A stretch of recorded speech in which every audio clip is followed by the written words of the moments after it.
un año 2018 muy ilusionante. Tenemos 2 coches nuevos, tenemos una tripulación nueva, entonces bueno, pues con muchas ganas.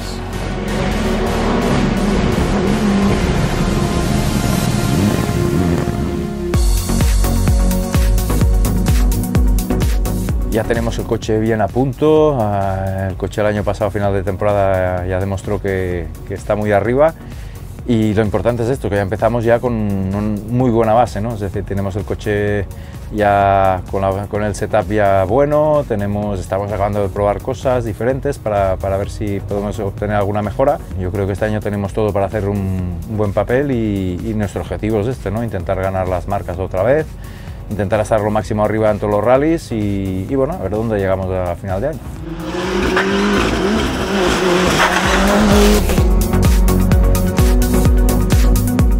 Tengo muchísimas ganas de aprender, de ver que puedo estar ahí, con evidentemente los kilómetros que me haga falta de rodaje, pero sí, mucha ilusión, un poco de nervios evidentemente. Sería raro que no los hubiera. La mejor referencia que tengo es Viñes, que es mi compañero que lleva el mismo coche, las mismas ruedas. Entonces, el primer objetivo que me marco es ver que estoy rally a rally acercándome más a él.